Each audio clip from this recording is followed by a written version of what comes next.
Hello दोस्तों, online history point for beginners में आपका स्वागत है। आज हम यूपी ट्रिपल एस सी पेट 2021 की चर्चा करेंगे। पेट यानी प्रीलिमिनरी एलिजिबिलिटी टेस्ट, प्रारंभिक अर्हता परीक्षा। उत्तर प्रदेश अधीनस्थ सेवा चयन आयोग ने प्रारंभिक अर्हता परीक्षा का विज्ञापन जारी कर दिया है। विज्ञापन के अनुसार ऑनलाइन आवेदन प्रारंभ होने की तिथि 25 मई 2021 यानी 25 मई 2021 से ऑनलाइन आवेदन शुरू हो गया है। ऑनलाइन आवेदन की अंतिम तिथि जो है 21 जून 2021 है तथा इसमें संशोधन की अंतिम तिथि 28 जून 2021 निर्धारित की गई है। संशोधन इसमें आप मोबाइल नंबर, ईमेल के छोड़कर अन्य चीज़ें कर सकते हैं। आगे देखते हैं। द्विस्तरीय परीक्षा प्रणाली केवल भविष्य में विज्ञापित किए जाने वाले पदों हेतु ही मान्य होगी। जो पद पूर्व में विज्ञापित किए जा चुके हैं उनके सापेक्ष चयन की कार्रवाई संबंधित विज्ञापन में उल्लिखित प्रक्रिया अनुसार ही होगी। कहने का मतलब इसमें यही है कि जो पहले से विज्ञापन निकाले गए हैं उसके लिए यह लागू नहीं होगा, वह पहले से के अनुसार चलता रहेगा। जो भविष्य में विज्ञापन आएंगे उसके लिए ये द्विस्तरीय परीक्षा प्रणाली है। ऑनलाइन आवेदन देखते हैं कैसे कर सकते हैं। आप आयोग की वेबसाइट पर upSSC.gov.in पर जाकर ऑनलाइन आवेदन कर सकते हैं। ऑनलाइन आवेदन के लिए एक महत्वपूर्ण चीज़ ध्यान देने की ज़रूरत है। इसमें जो OTR है, जो पहले वन टाइम रजिस्ट्रेशन होता था, उसकी वैधता आयोग ने समाप्त कर दी है। आयोग द्वारा भविष्य में विज्ञापित हेतु आयोजित की जाने वाले किसी भी प्रारंभिक अथवा मुख्य प्रतियोगितात्मक परीक्षा में प्रतिभाग करने में उसके लिए आवेदन हेतु एक वार्षिकी पंजीकरण किया जाना अनिवार्य होगा, परंतु इस संबंध में आयोग द्वारा अभ्यर्थियों की सुविधा हेतु एक बार की पंजीकरण की बाध्यता इस प्रारंभिक अर्हता परीक्षा 2021 के लिए समाप्त कर दी। यानी OTR की जो बाध्यता है आयोग ने समाप्त कर दी है। आगे देखते हैं। प्रारंभिक अर्हता परीक्षा की अनिवार्यता देख लेते हैं क्या इसमें है। उत्तर प्रदेश अधीनस्थ सेवा चयन आयोग की परिधि में आने वाले विभिन्न विभागों के विभिन्न पदों पर चयन हेतु इच्छुक समस्त अभ्यर्थियों द्वारा प्रारंभिक अर्हता परीक्षा में प्रतिभाग किया जाना अनिवार्य है। आयोग द्वारा विज्ञापित किए जाने वाले किसी भी पद पर चयन हेतु मुख्य परीक्षा के लिए अभ्यर्थियों की श्रेणीवार लंबवत व क्षैतिज आरक्षण के अनुसार मेरिटवार शॉर्ट लिस्टिंग उनके प्रारंभिक अर्हता परीक्षा के स्कोर के आधार पर की जाएगी। यदि किसी अभ्यर्थी द्वारा प्रारंभिक अर्हता परीक्षा में प्रतिभाग नहीं किया गया है तो उसके द्वारा आयोग द्वारा आयोजित की जाने वाली किसी भी मुख्य परीक्षा हेतु आवेदन नहीं किया जा सकेगा। साथ ही यह भी स्पष्ट किया जाता है कि मात्र प्रारंभिक अर्हता परीक्षा के परिणामी स्कोर के आधार पर किसी भी पद के सापेक्ष चयन किए जाने हेतु कोई दावा स्वीकार नहीं होगा। आगे देखते हैं। आयोग की परिधि में आने वाला पद, इसकी परिधि में कौन कौन से पद आते हैं ये ध्यान देने की जरूरत है। उत्तर प्रदेश अधीनस्थ सेवा चयन आयोग अधिनियम 2014 की धारा 2 में उल्लेख है कि उपबंध समूह ग से निम्न समूह ग के ऐसे समस्त सीधी भर्ती वाले पदों के संबंध में जिसके अंतर्गत सचिवालय के पद भी हैं और राज्य सरकार द्वारा स्थापित या नियंत्रित किसी बोर्ड या निगम या किसी अन्य कानूनी निकाय में समस्त समूह ग के पदों पर भी लागू होंगे, परंतु राज्य सरकार अधिसूचना द्वारा किसी पद को आयोग के कार्यक्षेत्र से हटा या इसमें जोड़ सकते हैं। तो कहने का मतलब इसमें है कि इसमें सचिवालय के भी पद शामिल हैं। अच्छा वैकेंसी मिलने की उम्मीद आपको है। सचिवालय के भी पद इसमें हैं। आगे देखते हैं। महत्वपूर्ण चीज़ इसमें देखने वाली चीज़ है कि किस ग्रेड पे की परीक्षाएं आयोग इसके अंतर्गत करवाएगा।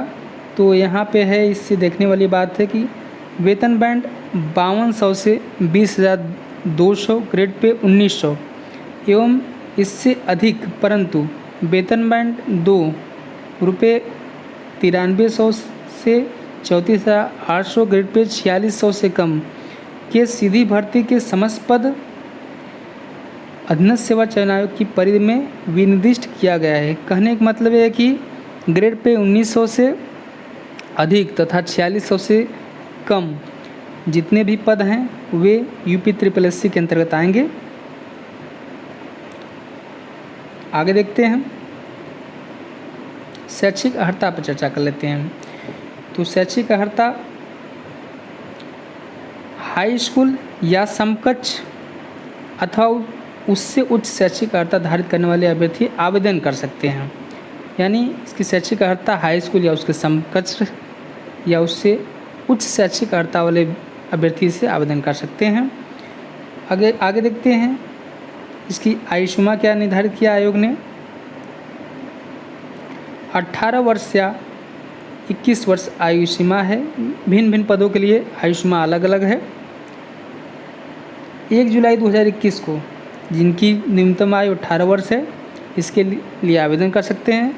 आयोग ने अधिकतम आयु सीमा 40 वर्ष निर्धारित की है। ठीक है, आगे देखते हैं,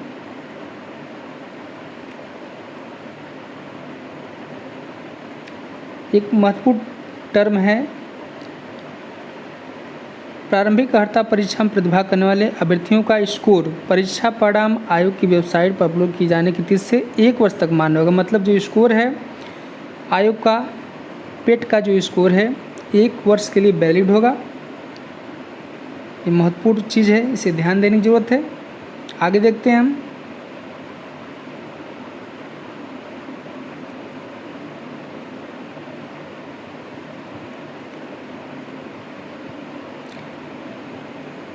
अब देख लेते हैं आपको कितनी फीस देनी होगी।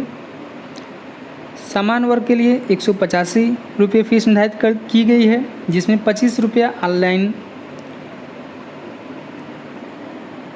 ट्रांजैक्शन का शुल्क है। OBC के लिए 185 रुपये है, SC के लिए 95 रुपये है, ST के लिए 95 रुपये है और विकलांग जन के लिए 25 रुपये निर्धारित की गई है। ठीक है, स्वतंत्रता संग्राम सेनानी के आश्रित भूतपूर्व सैनिकों एवं महिला अभ्यर्थियों को क्रमांक 1 से 4 तक उल्लिखित उनकी मूल श्रेणी के अनुसार शुल्क देय होगा। आगे देखते हैं,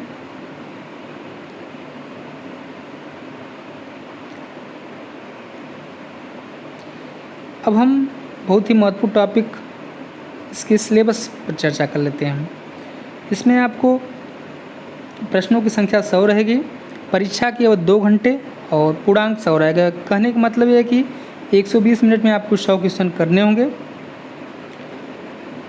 जिसमें पहला टॉपिक देखते हैं, भारतीय इतिहास इंडियन हिस्ट्री 5 नंबर का है, जिसके अंतर्गत सिंधु घाटी की सभ्यता, वैदिक संस्कृति, बौद्ध धर्म, जैन धर्म, मौर्य वंश, गुप्त वंश, हर्षवर्धन, राजपूत काल, सल्तनत काल, मुगल साम्राज्य, मराठा, ब्रिटिश राज का अभ्युदय एवं प्रथम स्वतंत्रता संग्राम, ब्रिटिश राज का सामाजिक आर्थिक प्रभाव। आगे देखते हैं, भारतीय राष्ट्रीय आंदोलन इंडियन नेशनल मूवमेंट, ये भी 5 नंबर का है। इसके अंतर्गत स्वाधीनता आंदोलन के प्रारंभिक वर्ष, स्वदेशी तथा सविनय अवज्ञा आंदोलन, महात्मा गांधी तथा अन्य नेताओं की भूमिका, क्रांतिकारी आंदोलन तथा उग्र राष्ट्रवाद का उदय, विधायी संशोधन तथा ब्रिटिश इंडिया एक्ट 1935, भारत छोड़ो आंदोलन, आज़ाद हिंद फौज तथा नेताजी सुभाष चंद्र बोस। आगे देखते हैं, भूगोल ज्योग्राफी, ये भी 5 नंबर का है। भारत एवं विश्व का भौतिक भूगोल, इसके अंतर्गत नदियाँ तथा नदियों की घाटी, भूजल संसाधन, पर्वत, पहाड़ियाँ तथा हिमनद, मरुस्थल तथा शुष्क क्षेत्र, वन, खनिज संसाधन विशेषकर भारत में, भारत एवं विश्व का राजनीतिक भूगोल, जलवायु तथा मौसम, टाइम जोन, जनसांख्यिकी परिवर्तन तथा प्रवास। आगे देखते हैं, भारतीय अर्थव्यवस्था इंडियन इकोनॉमी, यह भी 5 नंबर का है। भारतीय अर्थव्यवस्था 1947 से 1991 तक, इसके अंतर्गत योजना आयोग तथा पंचवर्षीय योजनाएं, मिश्रित अर्थव्यवस्था का विकास, निजी एवं सार्वजनिक क्षेत्र, हरित क्रांति, दुग्ध विकास एवं ऑपरेशन फ्लड, बैंकों का राष्ट्रीयकरण तथा सुधार, वर्ष 1991 में आर्थिक सुधार तथा उसके बाद की अर्थव्यवस्था, वर्ष 2014 के पश्चात के आर्थिक सुधार, इसके अंतर्गत कृषि सुधार, ढांचागत सुधार, श्रम सुधार, आर्थिक सुधार, जीएसटी। अगला टॉपिक देखते हैं इसमें, भारतीय संविधान एवं लोक प्रशासन, Indian constitution and public administration. इसके अंतर्गत भारतीय संविधान की मूल विशेषताएं, राज्य के नीति सिद्धांत, मौलिक अधिकार एवं कर्तव्य, संसदीय प्रणाली, संघीय प्रणाली, संघ एवं केंद्र शासित प्रदेश, केंद्र राज्य संबंध, न्यायिक ढांचा, सर्वोच्च न्यायालय, उच्च न्यायालय, जिला प्रशासन, स्थानीय निकाय तथा पंचायती राज संस्थाएं। ये भी 5 नंबर का है। आगे देखते हैं सामान्य विज्ञान, जनरल साइंस, ये भी 5 नंबर का है। इसके अंतर्गत भौतिक विज्ञान, रसायन विज्ञान, जीव विज्ञान को शामिल किया गया है। अगला प्रारंभिक अंकगणित, एलिमेंट्री अरिथमेटिक, 5 नंबर इससे भी निर्धारित किया गया है। पूर्ण संख्या, भिन्न तथा दशमलव, प्रतिशतता, साधारण अंकगणितीय समीकरण, वर्ग एवं वर्गमूल, घातांक एवं घात, औसत। अगला है सामान्य हिंदी, जनरल हिंदी, 5 नंबर का भी है। संधि, विलोम शब्द, पर्यायवाची शब्द, वाक्यांश के लिए एक शब्द, लिंग, सम्मिश्रित भिन्नार्थक शब्द, मुहावरे, लोकोक्तियाँ, सामान्य अशुद्धियाँ, लेखक और रचनाएं, गद्य एवं पद्य। अगला सामान्य अंग्रेजी, जनरल इंग्लिश, ये भी 5 नंबर का है। अंग्रेजी व्याकरण, अपठित गद्यांश पर आधारित प्रश्न। अगला है तर्क एवं तर्क शक्ति, लॉजिक एंड रीजनिंग, 5 नंबर का ये भी है। बृहत एवं लघु, क्रम एवं रैंकिंग, संबंध, समूह से भिन्न को अलग करना, कैलेंडर एवं घड़ी, कारण और प्रभाव, कोडिंग डिकोडिंग, संख्या तथा अक्षर, निगमनात्मक तर्क, कथन विश्लेषण एवं निर्णय, सामयिकी, करंट अफेयर, भारतीय एवं वैश्विक, 10 नंबर का है, बहुत ही इम्पोर्टेंट है। भारतीय जागरूकता, जनरल अवेयरनेस, ये भी 10 नंबर का है। भारत के पड़ोसी देश, देश राजधानी मुद्रा, भारत के राज्य तथा केंद्र शासित प्रदेश, भारतीय संसद, राज्यसभा, लोकसभा और विधानसभा, विधान परिषद, राष्ट्रीय एवं अंतर्राष्ट्रीय दिवस, विश्व संगठन एवं उसके मुख्यालय, भारतीय पर्यटन स्थल, भारत की कला एवं संस्कृति, भारत एवं विश्व के खेल, भारतीय अनुसंधान संगठन, प्रसिद्ध पुस्तकें और लेखक, पुरस्कार एवं विजेता, जलवायु परिवर्तन एवं पर्यावरण, अपठित गद्यांश का विवेचन एवं विश्लेषण, 2 गद्यांश इसमें आएंगे, 5-5 नंबर के 2 गद्यांश रहेंगे। ग्राफ की व्याख्या एवं विश्लेषण, 2 ग्राफ पूछे जाएंगे 5 नंबर के, इस प्रकार ये 10 नंबर का भी आएगा। तालिका की व्याख्या एवं विश्लेषण, 2 तालिका रहेंगी 5-5 नंबर की। कुछ शर्तें इसमें आयोग ने दिया है। क्रमांक 1 से 9 पर अंकित शैक्षिक विषयों से संबंधित प्रश्नों की कठिनाई का स्तर राष्ट्रीय शैक्षिक एवं अनुसंधान परिषद NCERT द्वारा निर्धारित सेकेंडरी या सीनियर सेकेंडरी स्तर का होगा। परीक्षा का प्रकार वस्तुनिष्ठ प्रकृति का एवं प्रश्न पत्र बहुविकल्पी प्रश्नों पर आधारित होगा। प्रत्येक गलत उत्तर हेतु 1/4 अंक की कटौती की जाएगी। कहने का मतलब ये है कि इसमें माइनस मार्किंग जो है 1/4 है, जिसे ध्यान देने की जरूरत